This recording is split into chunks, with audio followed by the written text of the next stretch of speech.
উদয়পুর থেকে সকাল সকাল ব্রেকফাস্ট করে সকাল 8টা নাগাদ বেরিয়ে পড়লাম আমরা চিত্তরগড় দুর্গের উদ্দেশ্যে। উদয়পুর থেকে চিত্তরগড় দুর্গের দূরত্ব হলো 116 কিলোমিটার। যেতে সময় লাগে 2 ঘন্টা 15 মিনিট। সকাল 10:30টায় আমরা পৌঁছে গেলাম চিত্তরগড় শহরে। চিত্তরগড়ের রেল স্টেশনও রয়েছে, ওই দূরে দেখা যাচ্ছে, ওইটা হলো চিত্তরগড় রেল স্টেশন।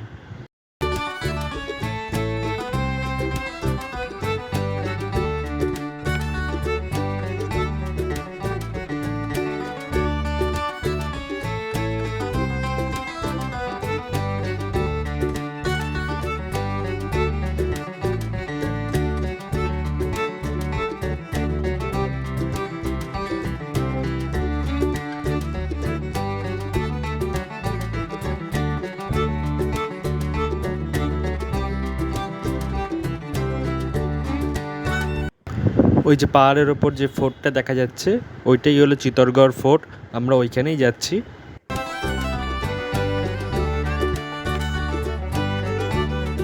এইটা হলো চিত্তরগড়ে পারশনাথ জৈন মন্দির। এখন আমরা প্রবেশ করছি চিত্তরগড় দুর্গের ভেতরে। চিত্তরগড় দুর্গ হলো ভারতের বৃহত্তম জীবন্ত দুর্গগুলির মধ্যে একটি। এটি একটি ইউনেস্কো ওয়ার্ল্ড হেরিটেজ সাইট। দুর্গটি ছিল মেওয়ারের রাজধানী এবং বর্তমান চিত্তরগড় শহরে অবস্থিত। এটি 180 মিটার উচ্চতার একটি পাহাড়ের ওপরে বিস্তৃত। 280 হেক্টর এলাকা জুড়ে বেরাজ নদী দ্বারা একটি উপত্যকা সমভূমির ওপরে অবস্থিত। দুর্গটিতে 65টি ঐতিহাসিক স্থাপনা রয়েছে, যার মধ্যে 4টি প্রাসাদ, 19টি বড় মন্দির, 20টি বড় জলাশয়, 4টি স্মৃতিসৌধ এবং কয়েকটি বিজয় টাওয়ার রয়েছে। 1303 সালে দিল্লি সালতানাতের শাসক আলাউদ্দিন খলজি গুহিলা রাজা রত্ন সিংহকে পরাজিত করেন এবং এই দুর্গটি দখল করেন। পরবর্তীতে গুহিলাদের সিসোদিয়া শাখার রাজা হাম্মির সিং দুর্গটি দখল করেন। চিত্তোর তার উত্তরসূরিদের আমলে বিশিষ্টতা অর্জন করেছিল, যার মধ্যে রানা কুম্ভ এবং রানা সাঙ্গা অন্তর্ভুক্ত ছিল। 1535 সালে গুজরাটের বাহাদুর শাহ দুর্গটি অবরোধ করেন এবং জয় করেন। তবে বাহাদুর শাহ বেশিদিন চিত্তোর দখল রাখতে সক্ষম হননি এবং সিসোদিয়ারা চলে যাওয়ায় অল্প সময়ের মধ্যে এটি দখল করে নেয়। এটা হলো চিত্তরগড়ে ঢোকার টিকিট কাউন্টার। চিত্তরগড়ের জন্য প্রবেশ মূল্য হচ্ছে 50 টাকা করে পার হেড। 200 টাকা চাইছে। হ্যাঁ 200 টাকা বলছিল।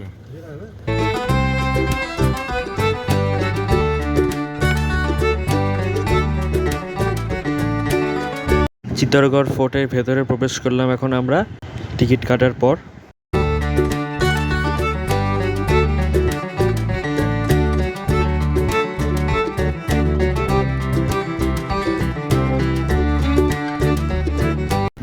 পনেরোশো 67-68 সালে মুঘল সম্রাট আকবর দুর্গটি অবরোধ ও দখল করেন। 1615 সালে আকবরের উত্তরসূরি জাহাঙ্গীর এবং মেওয়ারের মহারানা অমর সিং প্রথমের মধ্যে একটি শান্তি চুক্তির অংশ হিসেবে মেওয়ার মুঘল আধিপত্য স্বীকার করে এবং দুর্গের পাশাপাশি চিত্তরগড়ের আশেপাশের এলাকা মেওয়ারকে দেওয়া হয়। যাই হোক, দুর্গ দ্বারা উপস্থাপিত সামরিক বিপদের কারণে এটিকে কখনোই দুর্গ বা এমনকি মেরামত করা হয়নি।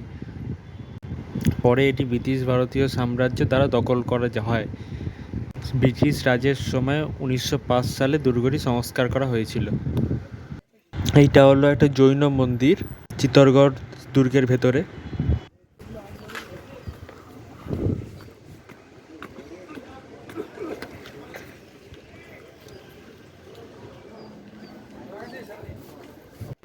এইটা হলো মীরাবাইয়ের মন্দির বা মীরা মন্দির। রানা কুম্ভা এটি একটি অলংকৃত ইন্দো আর্য স্থাপত্য শৈলীতে তৈরি করেছিলেন।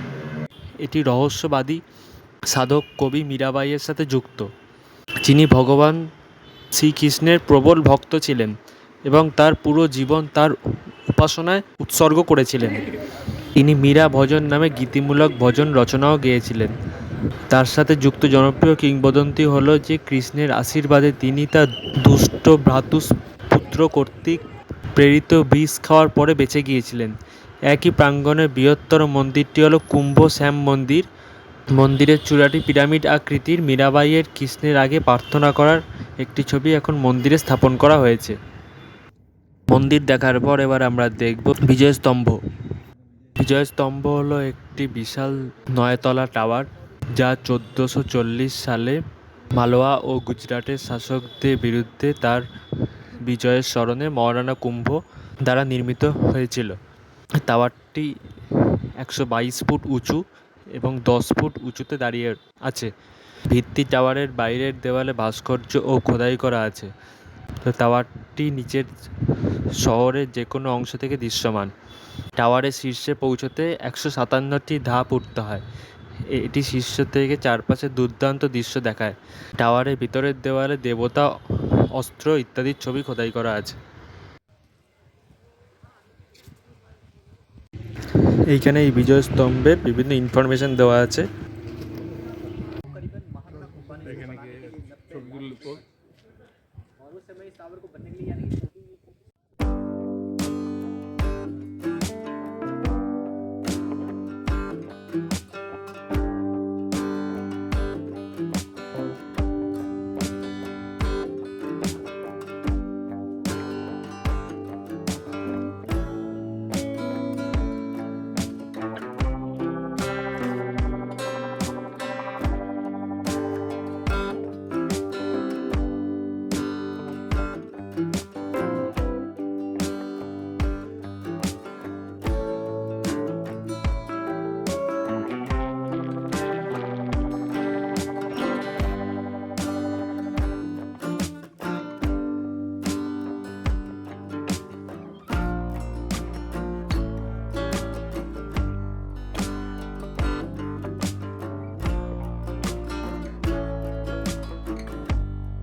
ইংরেজি নেই, হিন্দি। এইটা হলো জহরবতর জায়গা। ট্রান্সলেট করলে পেয়ে যাচ্ছে।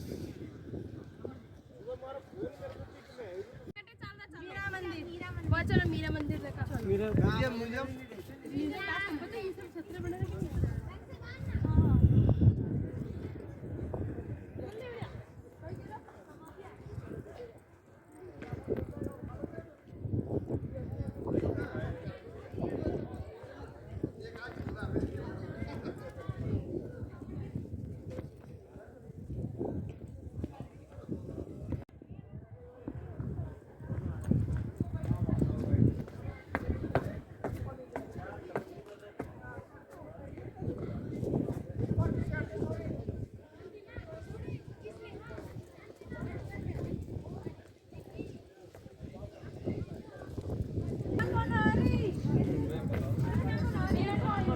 এই মন্দিরটা হলো নীলকণ্ঠ মহাদেব মন্দির।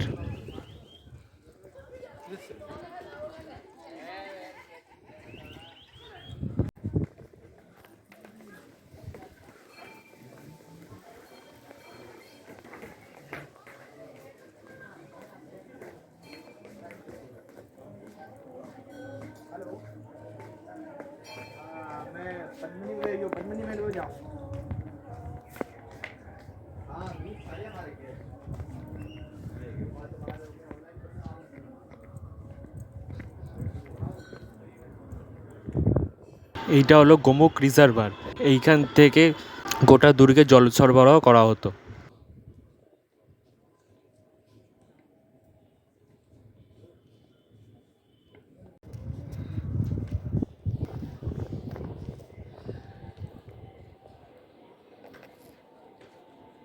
এই দুর্গের ভেতরে যে মন্দিরগুলো ছিল, সেই মন্দিরগুলো ভাঙা অংশ এইখানে রাখা হয়েছে।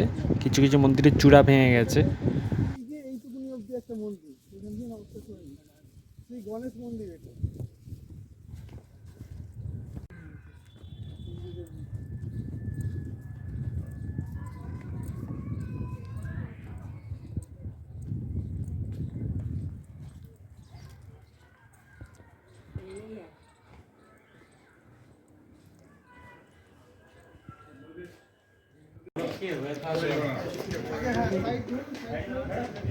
এইখান থেকে পুরো চিত্তরগড় শহরটা দেখা যাচ্ছে।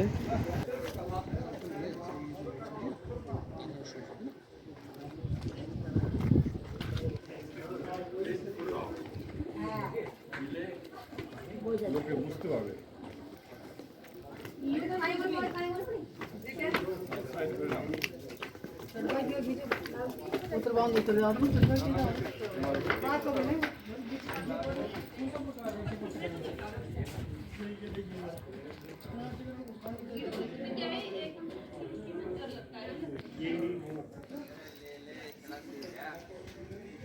এটা হলো গোমুখ রিজার্ভার, এর নিচে একটা মন্দির আছে, আমরা সেখানে যাব।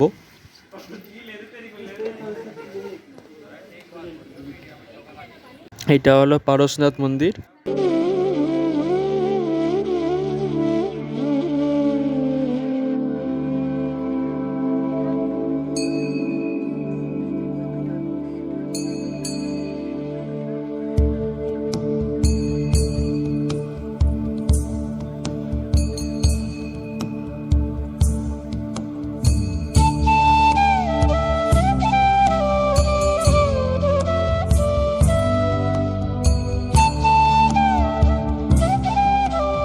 এখান থেকে পুরো চিত্তরগড় শহরটা খুব সুন্দর দেখা যাচ্ছে।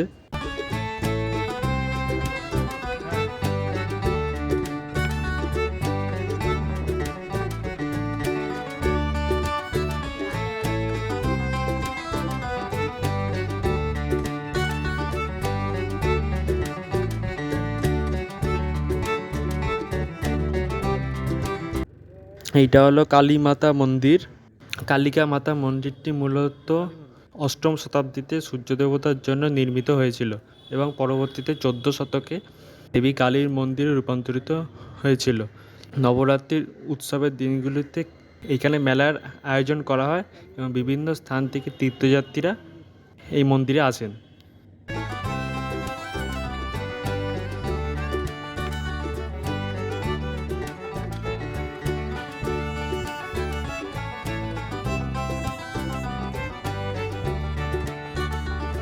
এটা হলো পদ্মিনী প্যালেস।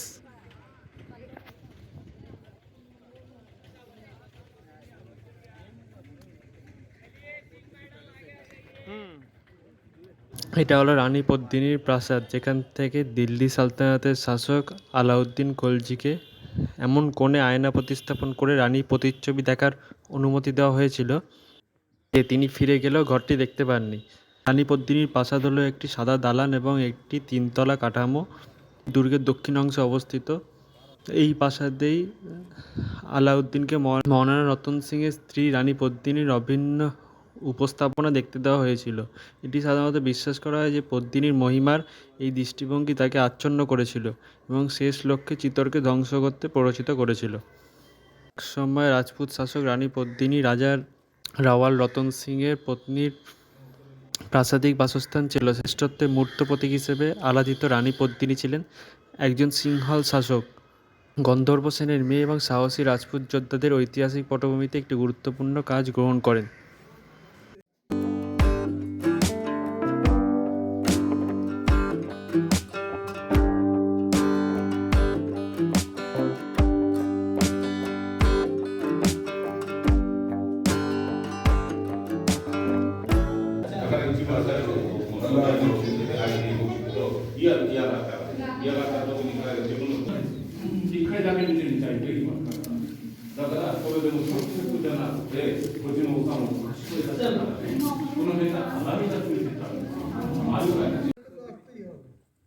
লেক আছে, লেক।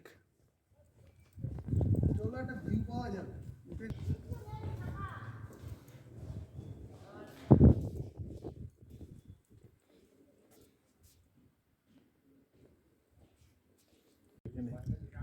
মন্দিরটা কি করে যেত দেখো দিচ্ছে নৌকা করে।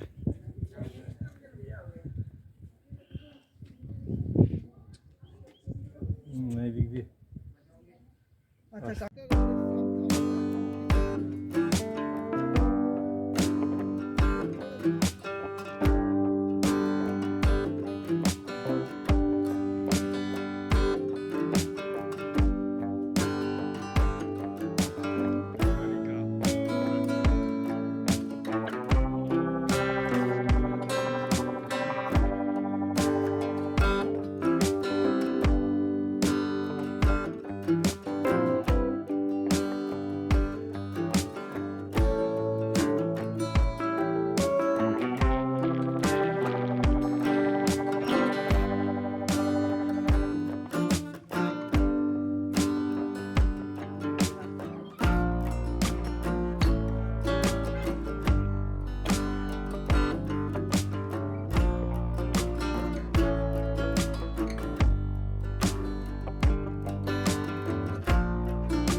আমাদের দেখা হয়ে গেল চিতরগড়। এবার আমরা বেরিয়ে যাচ্ছি চিতরগড় থেকে। এবার আমরা যাব আজমিরে। আজমির গিয়ে দেখব আজমের শরীফ। চিতরগড় থেকে আরও 3 ঘন্টা লেগে যাবে আমাদের আজমির পৌঁছাতে।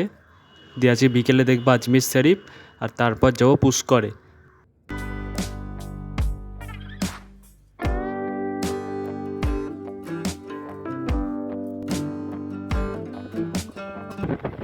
আজকে ভিডিওতে দেখালাম চিতরগড় দুর্গ।